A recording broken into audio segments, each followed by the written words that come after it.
Situation humanitaire inquiétante à Goma suite à l'éruption volcanique du Nyiragongo produite le samedi 22 mai dernier. Les sinistrés sont confrontés à plusieurs difficultés majeures et font face au manque criant d'essentiels vitaux. Situation socio-économique presque intenable, rareté de certaines denrées alimentaires, Goma crie au secours. Et puis baisse des prix des billets d'avion d'environ 50% sur tous les vols locaux sur l'ensemble du territoire national selon les itinéraires et la spécificité des avions. C'est la décision du gouvernement central en collaboration avec la Fédération des entreprises du Congo FEC. Ces titres et tant d'autres, c'est tout de suite dans ce numéro du magazine Fiscalité et Développement que vous présente Ruben Mayoni Ntiakiyunga.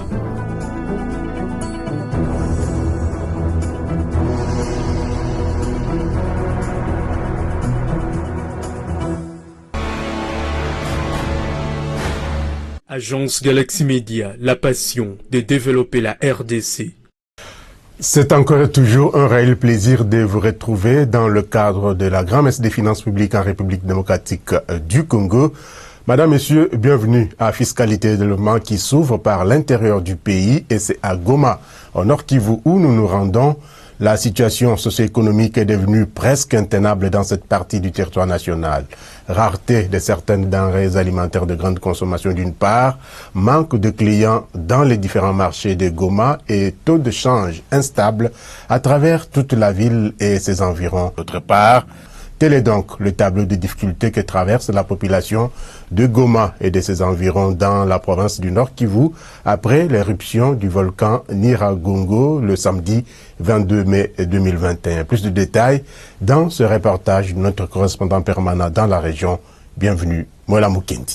Après l'éruption du volcan Nyiragongo du 22 mai 2021 dans la province du Nord Kivu, plus précisément dans les territoires de Nyiragongo et une partie de la ville touristique de Goma, les activités économiques, sociales, commerciales marchent au ralenti. Dans les centres-villes de Goma, on peut constater des boutiques, banques, alimentation fermées, mais aussi certaines personnes dépourvues des moyens financiers qui se trouvaient devant la banque et certains ont ouvert leurs boutiques tout en espérant trouver un client et de l'argent. Au fait, nous ne pouvons pas garder le quotidien. Nous sommes là en train de vivre une situation purement extraordinaire. Nous ne sommes pas dans l'ordinaire. Les activités économiques pourraient bien marcher si tout le monde était à Goma. Vu que tout le monde est évacué vers Sac et d'autres vers Rutshuru, la situation économique ne doit que souffrir. Et la photo, vous savez que c'est la fête. Alors que nous vivons une situation qui ne présente pas la fête.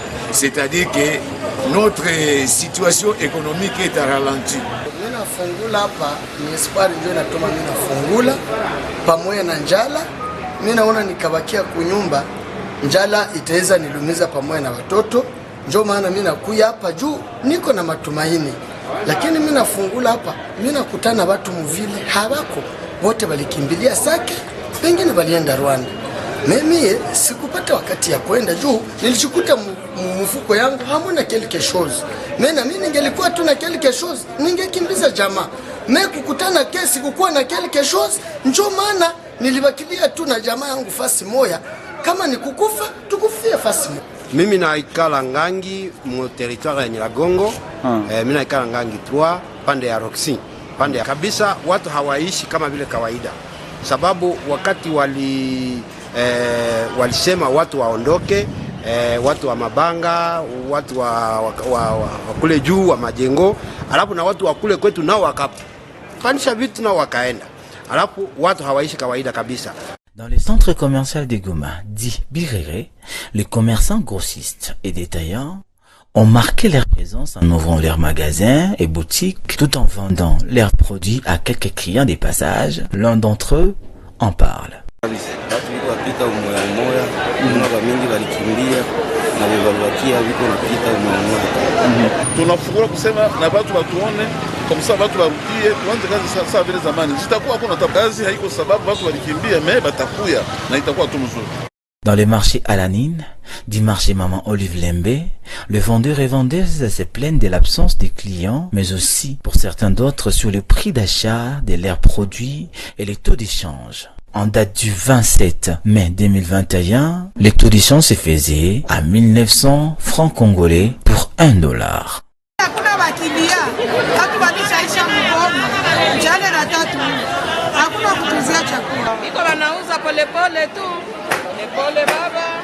Asubuhi tulienda taux d'échange na kwa 2000 francs. Tukifika kwa leo taux d'échange na kwa 3000 francs. Tunaenda tunarudia tunaomba tunavileta msoko hakuna wakuuza. Na tutavifanya. Hapa exchange dolari kwa change 1000. Inashuka juu hakuna mwenye kwenye tutaikamata na kuipeleka. Vile viko wanazikataa. Bado tunakuwa na value kushinda dolari. Na Manyarwanda tena natuangusha sana. Sana. Wanaipandisha bei japo kuliko mfiko. Rwanda tunatoka taux d'échange na de poursuivre pour le président du marché Alanine. Dans les explications par rapport à la situation actuelle et les difficultés connues durant les 2 derniers jours, tout en rappelant aux habitants du quartier non cités et non impliqués par les traces du magma, comme dit dans le message du gouverneur de la province, le lieutenant général Constant Dima a s'approvisionné en vivres au marché Olive Lembe de Katindo. Tulipata matatizo juu mwingine yote lijipakula na ba mingi tuseme watu machakula ndani ya soko walibakia ndani ya soko na zingine maartikile fulani meme divers kwa mama walitumika jana mwile roho ya nguvu kwa sababu ile vitu kupanda bei ilikuwa ni kufuatana na njia kutoka njia ya Ruchuru mpaka Goma ile na Israeli fungiwa pale deja mwenyewe kwa nakajitoa maokazio ya vile wachuruzi yote en général wanapendaka waprofite mwile maokazio meme baishanger tusele tu wachuruzi au peki meme bakushanger note unakutana meme jana unakutana dolari walitia kama 50000 ilikuwa deja ni magumu uko na kadolari 15000. Pendant ce temps, à Kinshasa, la 5e réunion du Conseil des ministres tenue vendredi 28 mai 2021 et présidée par le chef de l'État, Félix-Antoine Tshisekedi Tshilombo, par visioconférence, s'est plus apaisantie sur la question de Goma, frappée par l'éruption volcanique de Nyiragongo, comme nous l'avions dit tantôt, et voir comment voler un tant soit peu au secours de ses habitants. Le compte rendu de cette réunion hebdomadaire du gouvernement de la République est ici fait par le ministre de la Communication et Médias, porte-parole du gouvernement, Patrick Muyaya.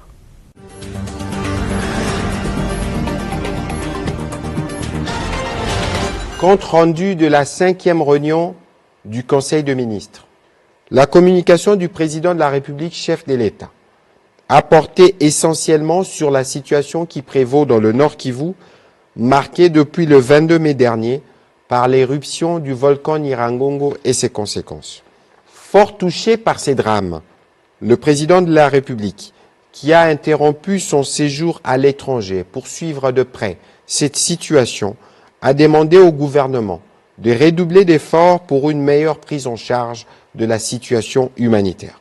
Il a exhorté à poursuivre les efforts pour préserver la sécurité et le bien-être de la population sur les différents lieux d'accueil. En outre, il a instruit le gouvernement à mettre fin à toute forme de tracasserie telle que dénoncée par les populations en cours des déplacements sur les différents axes dans la province du Nord Kivu. Tous ceux qui seront désignés comme responsables de ces écarts seront immédiatement et sévèrement sanctionnés.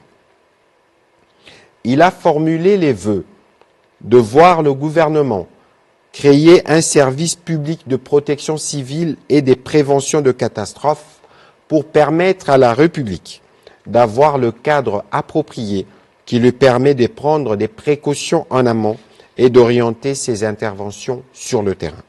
À propos des risques qui pèsent, notamment sur le lac Kivu, il a chargé le ministre des Hydrocarbures de tout mettre en œuvre pour entrer en contact avec l'opérateur désigné devant entamer les travaux de dégazage du lac Kivu et du golfe de Kabouno. Sur le plan sécuritaire, les présidents de la République, chef de l'État, commandant suprême de forces armées de la République démocratique du Congo et de la police nationale congolaise, a salué les efforts constants de nouvelles autorités militaires dans les provinces de l'Ituri et du Nord Kivu pour vaincre l'ennemi. Il a demandé au gouvernement de saisir le Parlement pour obtenir la prorogation de 15 jours de l'état de siège permettant à nos officiers de continuer les déploiements de leur plan.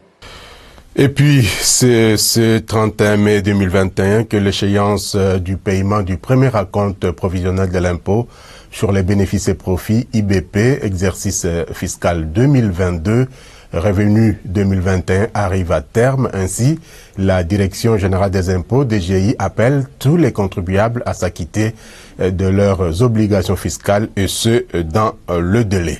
Regardez. La Direction générale des impôts rappelle aux contribuables relevant de la DGE, Direction de grandes entreprises, CDI, Centre des impôts et DPI, siège modélisé et modernisé des directions provinciales des impôts, le paiement du premier acompte provisionnel de l'impôt sur les bénéfices et profits de l'exercice fiscal 2022, revenu 2021, au plus tard le lundi 31 mai 2021, cet acompte représente le 20% de l'impôt déclaré au titre de l'exercice comptable 2020, augmenté de suppléments éventuels établis par l'administration au titre du dit exercice. Que ces sommes fassent ou non l'objet de contestation. Aussi, compte tenu de la pandémie de la Covid-19, les contribuables sont invités à privilégier la transmission par voie électronique en format PDF du bordereau de versement d'acompte provisionnel et de la preuve de paiement. Retrouvez toutes les adresses sur www.dgu.gouv.cd. Désormais, pour tout paiement des impôts, téléchargez vos déclarations sur www.dgu.gouv.cd. Déclaration sécurisée. Message de la Direction générale des impôts. De son côté, la Direction générale des douanes et accises DGDA veut en tout cas voir clair dans les recettes des accises. C'est la raison même de la journée de sensibilisation organisée lundi 24 mai 2021 au salon Congo de Pullman Hotel à l'intention des opérateurs économiques et des différents partenaires sur le système de traçabilité des produits d'accise en République démocratique du Congo, STDA en sigle. Ce système est le fruit d'un partenariat entre la douane congolaise et le groupe SICPA, une société suisse. Reportage signé Jocelyn Baba et Fanfa Makitou. Combattre le coulage des recettes, protéger les producteurs locaux en règle et les consommateurs, créer les emplois et les investissements, investir considérablement dans la formation, contribuer à l'amélioration du climat des affaires, autant d'objectifs poursuivis par le système de traçabilité des droits d'accise STDA, mis en place par la Direction générale des douanes et accises en partenariat avec la société SICPA, leader mondial en matière de solutions de services d'authentification, d'identification et de traçabilité sécurisée. Dans un bref délai, grâce à ce système, la DGDA va mettre fin aux produits informels sur le marché congolais. Tout produit soumis aux droits d'accise mis sur le marché du Congo démocratique et qui ne porte pas les signes fiscaux conformes aux textes légaux et réglementaires sera réputé illicite. Ce système s'appliquera aussi aux services de télécommunications ainsi qu'à tous les produits d'accise importés ou fabriqués localement. En RDC, les droits d'accise ne représentent que 0,6% du produit intérieur brut PIB. Le STDA est basé sur la plateforme SICPA-Trace développée par la société SICPA qui fournit une technologie de marquage sécurisé et de traçabilité pour les produits. Dans le but de lutter contre la fraude en vue de mobiliser davantage des recettes dont le gouvernement a besoin pour la réalisation de son programme d'action et protéger l'industrie locale, la Direction générale des douanes et accises, sur instruction du gouvernement de la République, a mis en place un partenariat avec la société SICPA. Un système de traçabilité de droit d'accise en sigle STDA qui a pour objet la traçabilité et le monitorage des produits soumis au droit d'accise. Il va commencer dans un premier temps avec les boissons, donc les boissons alcooliques ou alcoolisées, les jus, les eaux minérales, les limonades et autres boissons non alcooliques, ainsi que les services de télécommunication, et va s'étendre progressivement à tous les autres produits cosmétiques, cigarettes, plastiques, produits pétroliers et eau, à l'exclusion des produits qui seront destinés à l'exportation. Le directeur général de la société SICPA a souligné que les droits d'accise des services de télécommunications n'ont rien à voir avec les registres des appels mobiles RAM. Donc toutes les 30 minutes, nous allons recevoir toutes les informations des opérateurs qui vont nous permettre de valider, de confirmer les recettes et les chiffres d'affaires déclarés par les opérateurs. Donc toutes les 30 minutes, on a un gros centre de données ici à Kinshasa qui va recevoir ces données des 4 opérateurs principaux du pays. Donc vous avez ici 4 opérateurs qui offrent de la téléphonie mobile, mais vous avez aussi toute une série de gens qui font du service Internet, des providers. Et nous allons aussi obtenir leur information au nom de la DGDA pour confirmer que les déclarations qu'ils font en fin de mois sont correctes. Il y a déjà une autre taxe des RAM. Oui, ça n'a rien à voir. Ça n'a rien à voir. Oui. C'est un tout petit montant que le consommateur ne va pas sentir parce que c'est autour d'1%. Donc ça fait partie. Lorsque vous achetez ici en RDC une recharge d'$1, vous avez déjà à peu près 32% de taxes et de redevances diverses. Donc ça fait partie en fait de cet ensemble de taxes et de redevances qui sont perçues sur les recharges. Ce système de traçabilité des droits d'accise va permettre au pays de protéger les marques et fonds de commerce contre la concurrence déloyale, promouvoir l'égalité des chances aux producteurs et importateurs tout en payant correctement les taxes, fournir des enregistrements numériques et des statistiques, accroître les interactions du monde des affaires et du public, protéger les entreprises et les consommateurs légitimes et améliorer les finances publiques en réduisant l'évasion fiscale. Recette des accises pour la Direction générale des douanes et accises, recette non fiscale pour la Direction générale des recettes administratives, judiciaires, domaniales et des participations DGRAD dans le secteur de l'industrie qui génère ces recettes encadrées et ordonnancées par cette régie financière, la cadette des régies comme on l'appelle. Quels sont en fait les actes générateurs des recettes non fiscales de l'État relevant du secteur de l'industrie? La réponse dans cette lecture de Naomi Makwela. Voici les actes générateurs de recettes relevant du secteur de l'industrie. Primo, les taxes relatives à la protection de la propriété industrielle avec comme fait générateur dépôt de brevets, marques, dessins et modèles industriels, dénomination commerciale, enseigne, indications géographiques, slogan publicitaire ou contrat de licence de l'exploitation. Demande de modification, demande de revendication, inscription, cession et transmission, changement d'adresse, demande de restauration de droits, demande de métier en vigueur et de renouvellement, consultation de registre. Secundo, les taxes relatives à la métrologie légale avec comme fait générateur détention et vérification des instruments de mesure à usage industriel et ou commercial. Tertio, les taxes relatives à la normalisation avec comme fait générateur apposition de la marque nationale de conformité aux normes, vente et recueil des normes, inscription sur le registre national de conformité aux normes. Quarto, enfin, les taxes sur le transfert des royalties, le savoir-faire de l'entreprise et les contrats d'assistance en matière de propriété industrielle avec comme fait générateur tout contrat signé en matière de propriété industrielle et ou émission de facture.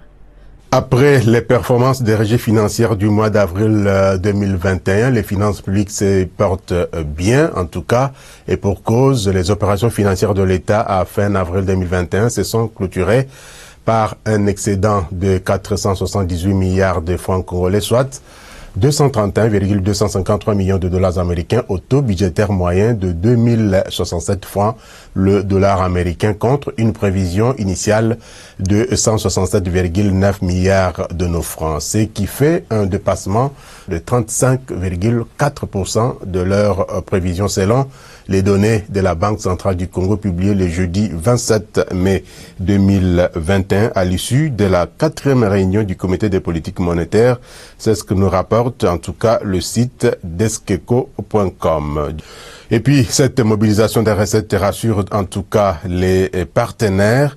Voilà pourquoi, du 6 au 27 mai 2021, la partie congolaise et les services du Fonds monétaire international ont discuté du soutien financier de cette institution de Bretton Woods au programme de réforme économique de la République démocratique du Congo. Vendredi 28 mai 2021, Mauricio Villafuerte, qui est le chef de mission du Fonds monétaire international pour la RDC, a indiqué que les services du FMI ont achevé des entretiens avec les autorités congolaises à propos d'un programme à moyen terme qui pourrait être appuyé par les ressources du Fonds monétaire international à hauteur d'environ 1,5 milliard de dollars américains au titre de la facilité élargie de crédit qu'on abrège par FEC. Les services du FMI justifient ces nouveaux financements notamment par l'impact de la COVID-19 sur l'économie de la RDC. L'économie de la République démocratique du Congo a été durement affectée par la pandémie de COVID-19. On estime que le PIB, le produit intérieur brut donc, n'a augmenté que de 1,7% en 2020 malgré l'expansion du secteur extractif de près de 10% et pourrait augmenter de 4,9% en 2021. La pandémie a eu un impact négatif sur les finances publiques, les recettes comme les dépenses.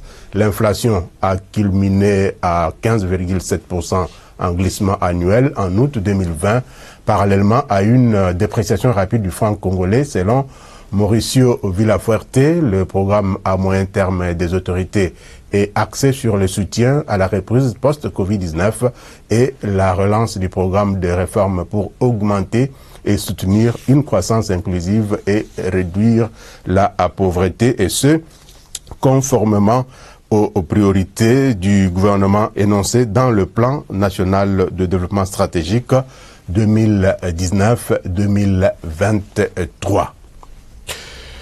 Transport aérien à présent, après avoir fait un constat selon lequel les tarifs pratiqués depuis quelques années s'écartent considérablement des tarifs édictés par l'arrêté de 2015.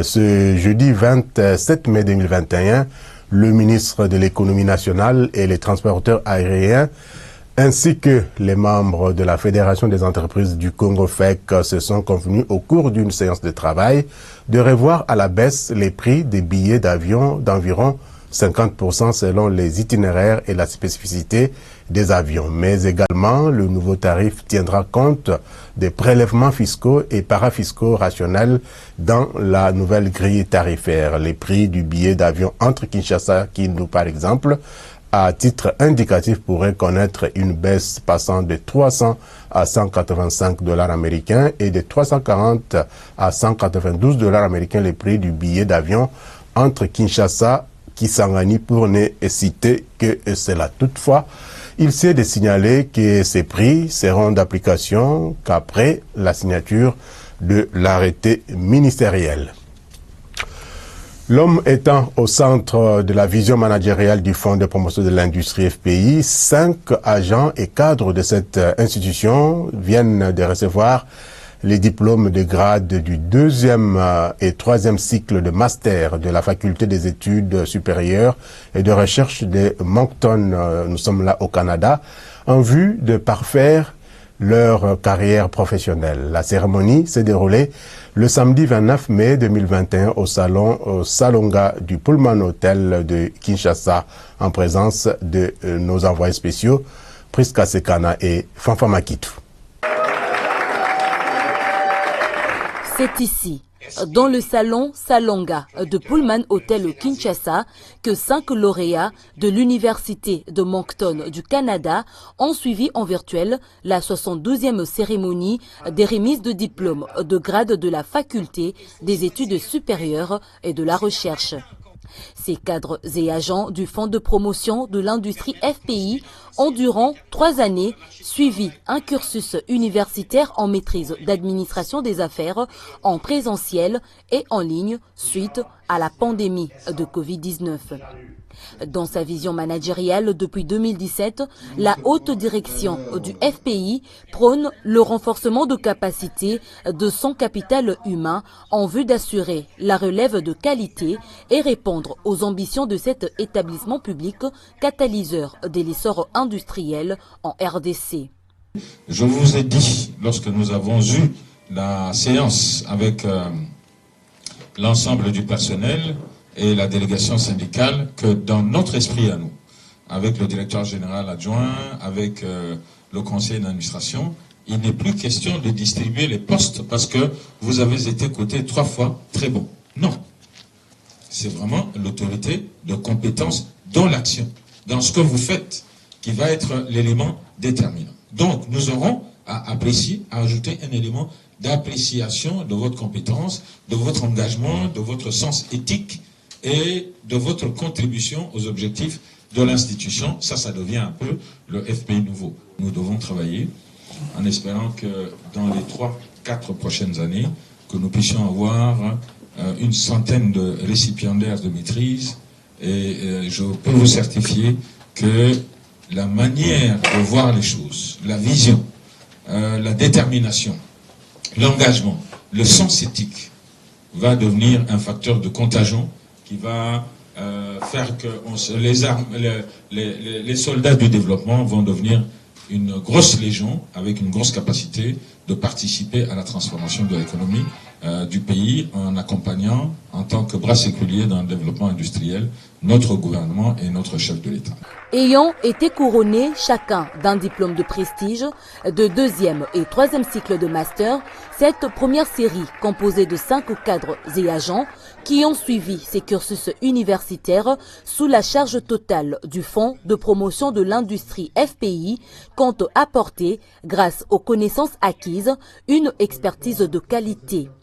Celle-ci ne sera non seulement bénéfique au FPI, mais aussi à l'ensemble de la société congolaise pour son développement. Toutes les personnes qui connaissent un peu le MBA, c'est que c'est très important. D'abord, ça ouvre l'esprit, ça donne un peu une vision générale du travail d'un manager. Ça nous permet d'augmenter nos capacités. On n'est pas spécialiste en une chose, mais on sait plus ou moins beaucoup de choses sur beaucoup de domaines. Et donc c'est très important aujourd'hui, surtout dans une entreprise publique comme le Fonds de promotion de l'industrie, qui est appelé à faire monter des cadres jeunes. Avoir un MBA, c'est un atout certain pour nous qui serons appelés à être demain les dirigeants, les cadres, les directeurs de cette entreprise. L'employeur a pris totalement en charge nos études, que ce soit les frais scolaires, les livres, etc. Tout a été pris en charge par notre employeur. Tout s'est passé 100% en ligne.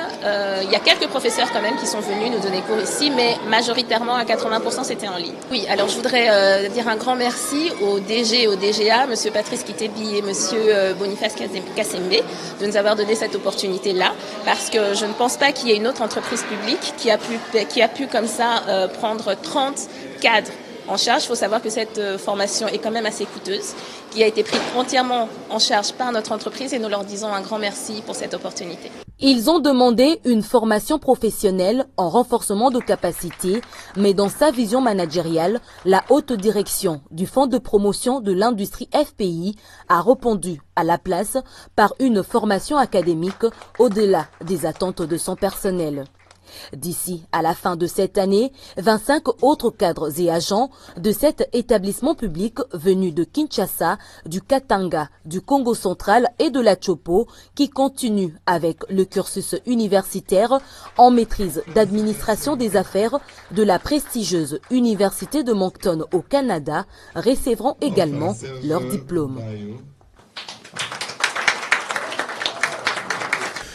Toujours au Fonds de promotion de l'industrie, sachez que cet établissement public à caractère technique, économique et financier a organisé le 24 mai 2021 à Kinshasa un atelier de présentation des activités de l'entreprise égyptienne Wadi Group, spécialisée dans l'industrie agricole et la production de l'huile d'olive, des assises présidées par le ministre de la Pêche et l'Élevage, Adrien Bokele. Commentaire signé Muriel Makissé. Le ministre de la Pêche et Élevage, Adrien Bokele, a tout d'abord tenu à saluer au nom du gouvernement congolais le partenariat existant entre les fonds de promotion de l'industrie FPI et les entreprises égyptiennes sous la facilitation des Égyptiennes African Arab for Development en vue de matérialiser la vision du développement de la coopération sud-sud entre Kinshasa et le Caire. Le gouvernement de la République s'est engagé, et c'est dans le cadre du programme régional de la SADC et du COMESA, à développer et financer les chaînes de valeur pour favoriser le développement industriel de la République démocratique du Congo. Nous avons été informés de l'expérience et des nombreuses compétences de Wadi Group.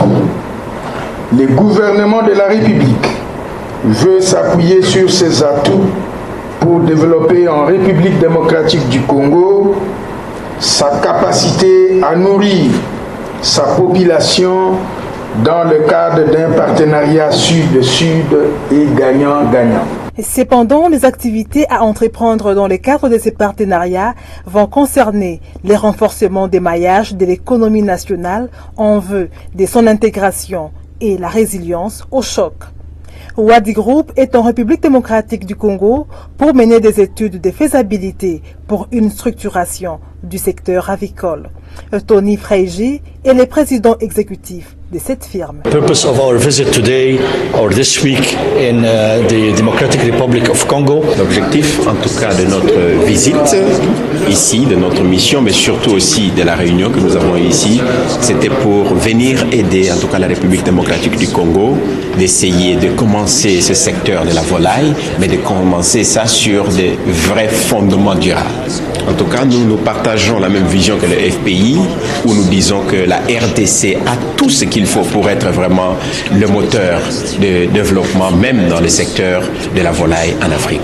Ce pays est béni avec tout ce dont on a besoin, tous les fondamentaux pour que le secteur de la volaille soit de qualité. Et Wadi est vraiment disposé et nous sommes prêts à aider la RDC à atteindre ses objectifs. En tout cas, nous pensons que non seulement avec l'aide du FPI, mais avec les distingués ministres qui étaient là, en tout cas, ce rêve deviendra une réalité. I think this will become a reality.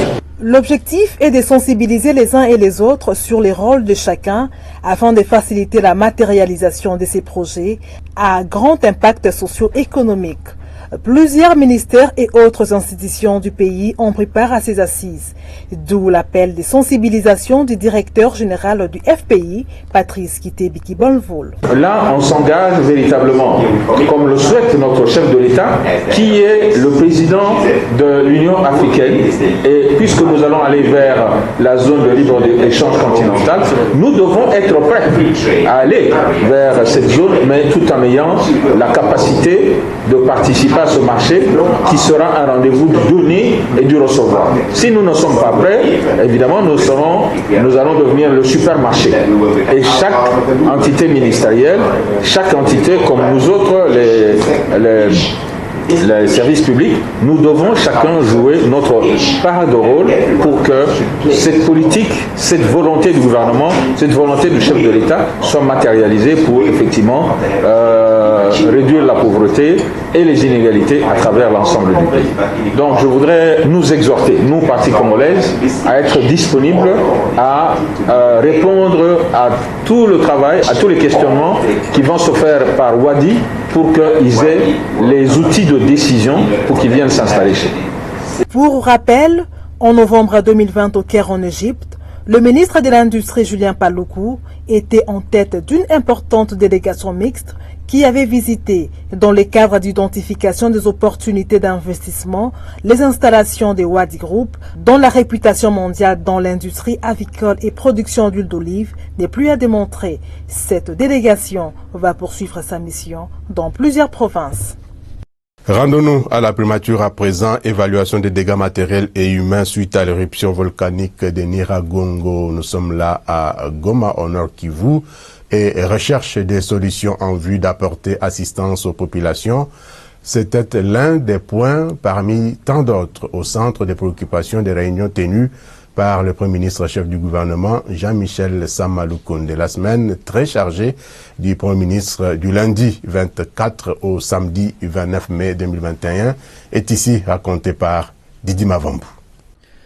Lundi 24 mai, la délégation du Bureau des Nations Unies pour la région des Grands Lacs, conduite par l'envoyé spécial du secrétaire général de l'ONU pour la région des Grands Lacs, Wang Xia, est reçue par le Premier ministre Jean-Michel Sama Lukonde Kyenge.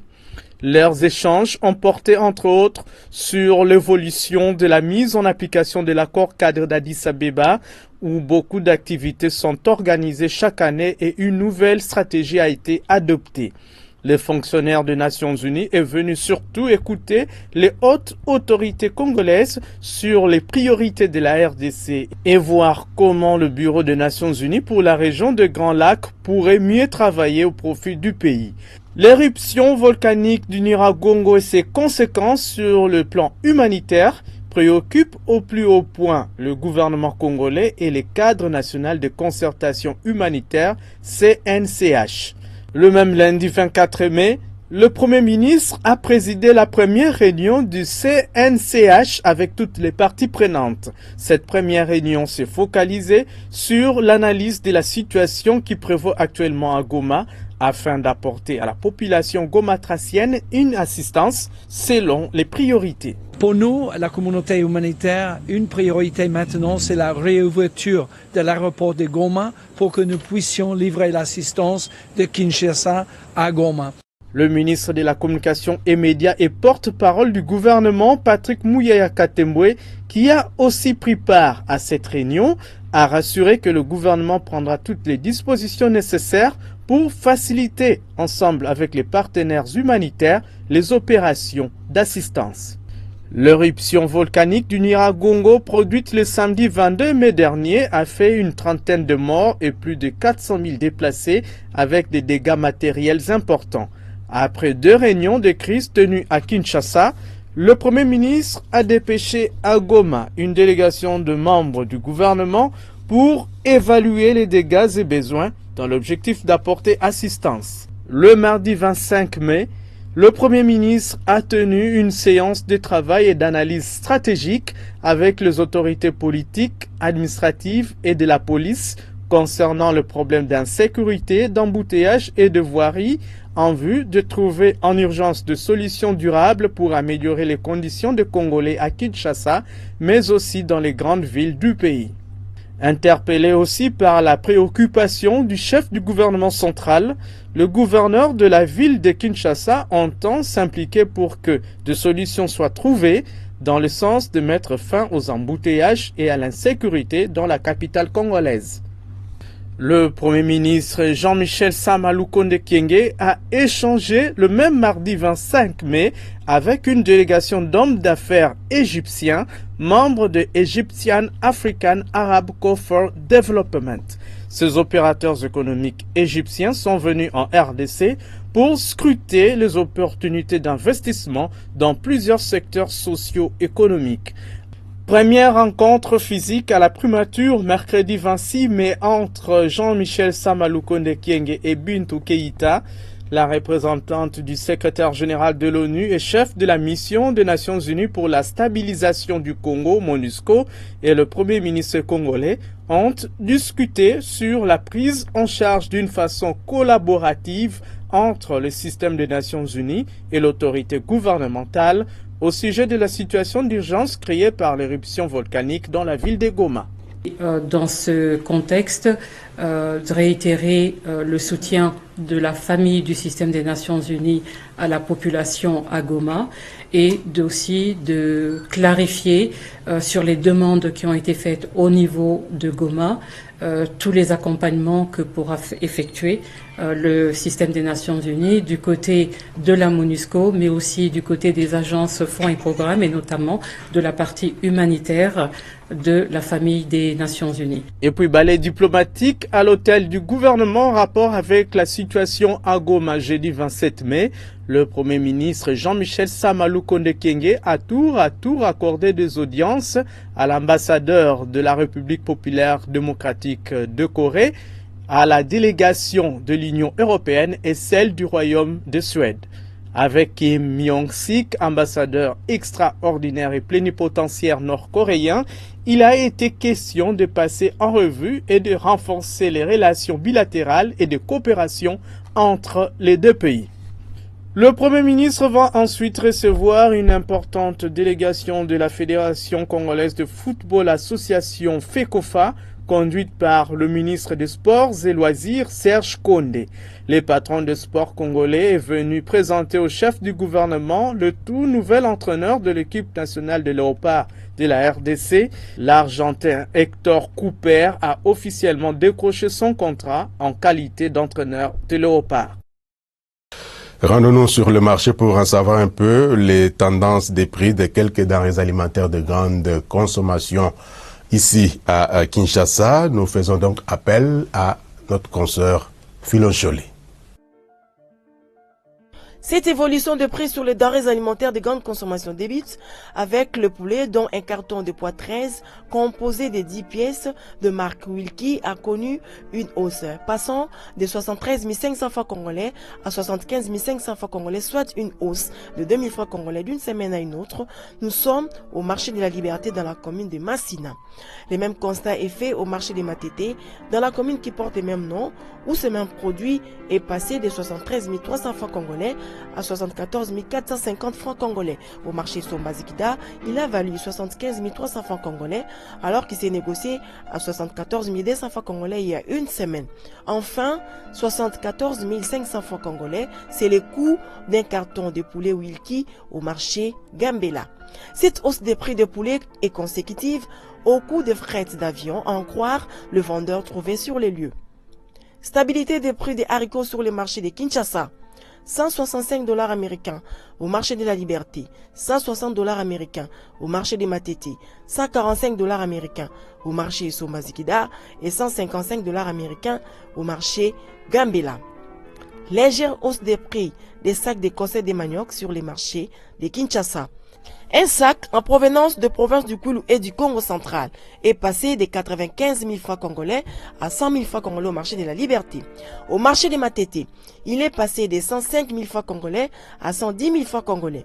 Au marché Sombazikida, situé dans la commune mère de Kinshasa, on peut l'avoir à 115 000 francs congolais, soit 10 000 francs congolais se sont ajoutés par rapport à la semaine passée. Enfin, 105 000 francs congolais au marché Gambela. Cette hausse des prix des conserves de manioc est due au délabrement de routes des dessertes agricoles qui empêchent le produit d'atteindre les centres de consommation. Hausse également des prix de l'huile végétale sur les marchés de Kinshasa.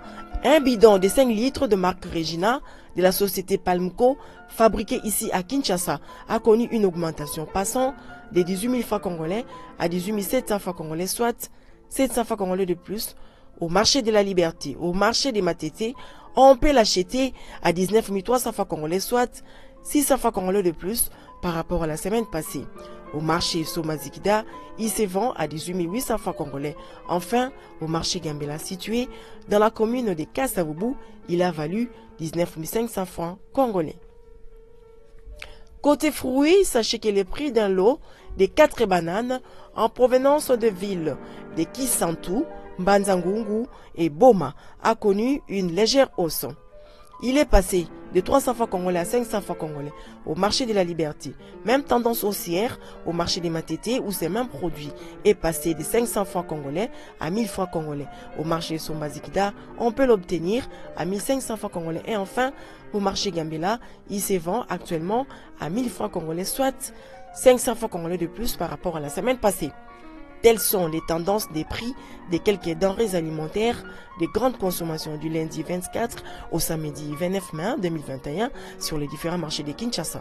C'était là sur les marchés des biens et services, mais cette fois-ci sur les marchés d'échange. Sachez que la Banque centrale du Congo n'a toujours pas actualisé les informations sur son site internet, affichant jusque-là le taux du vendredi 7 mai 2021 où un dollar américain a valu 1988,77 francs congolais, 1 euro 2413,11 francs congolais, un franc CFA 3,67 francs congolais, un rand, la monnaie sud-africaine 139,42 francs congolais. Nous souhaitons vivement en tout cas la mise à jour de ces sites de la Banque centrale du Congo car c'est une honte, pourrait-on dire.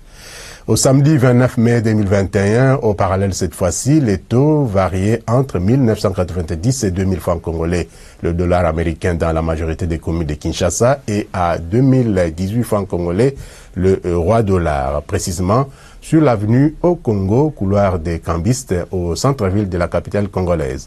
À l'aéroport international d'Njili, le taux était à 1950 francs congolais et à 2000 francs dans plusieurs supermarchés de la capitale. À Inongo, nous sommes là dans la province de Maïndombe. Le billet vert s'est négocié à 2000 francs congolais, même taux observé à Lubumbashi, dans le Haut-Katanga, à Butembo au Nord Kivu, à Isangi dans la province de la Chopo, à Kananga dans la province du Kasaï central. À Goma au Nord Kivu, le taux est tombé jusqu'à 1800 francs congolais le dollar américain, alors que cette monnaie étrangère s'est changée à 2000 francs congolais avant l'éruption volcanique intervenue le 22 mai 2021. Enfin, le pic du taux de change à l'intérieur du pays a été observé ce week-end, tout comme la semaine passée d'ailleurs, à Kindu, nous sommes là dans le Maniema, où un dollar américain a valu 2020 francs congolais. Volatilité généralisée des prix de matières premières sur le marché international. À Londres, le baril du brut a coûté 69,65 dollars américains, soit une hausse de 0,26%. Baisse par contre de 0,31% du prix du brut léger américain. West Texas Intermediate, le baril se vendant à 63,82 dollars américains à New York. Selon les sites prix du baril.com, les cours du pétrole ont affiché cette semaine leur plus forte hausse depuis mi-avril dans un contexte d'optimisme pour la demande américaine de brut avant le week-end prolongé du Memorial Day qui lance la saison de déplacement d'été. Sur le marché minier, cette fois-ci, le prix de la tonne métrique du cuivre s'est situé cette fin de semaine à 10 032,65 dollars américains, soit une hausse de 0,90%, stabilité dans le vert de 0,00% du prix du cobalt, dont la tonne métrique s'est négociée à 43 615 dollars américains, stabilité également du prix de l'once du métal jaune à 0,0%, pour la 9e semaine consécutive, en tout cas, la tonne métrique revenant à 1903,81 dollars américains. Côté produits agricoles, la tonne du maïs a coûté 657 dollars américains, en forte hausse de 5,16%, hausse également du prix de la tonne du riz de 0,38% à 13,30 dollars américains. Même tendance haussière du prix du blé de 2,31%, la tonne revenant à 664 dollars américains. La tonne du café de son côté a coûté 162 dollars américains, soit une hausse de 4,27%. La tonne du cacao qu'on appelle communément l'or brun s'est située à 2412 dollars américains en baisse de 0,41%. Et enfin, le coton a perdu 0,39% de sa valeur, la tonne se négociant à 82 dollars américains. À tous nos compatriotes de Goma au Nord Kivu, nous ne cessons de dédier nos productions frappées par la catastrophe naturelle de l'éruption volcanique de Nyiragongo. Jérôme Sekana Penepapa, directeur général de l'agence Galaxy Media, producteur de ce magazine, et l'ensemble du personnel de la GEM sont de cœur avec vous, nos compatriotes du Nord Kivu. Que Dieu protège la République démocratique du Congo et son peuple. Au revoir et excellente suite des programmes sur votre chaîne Santé des Fers à tous.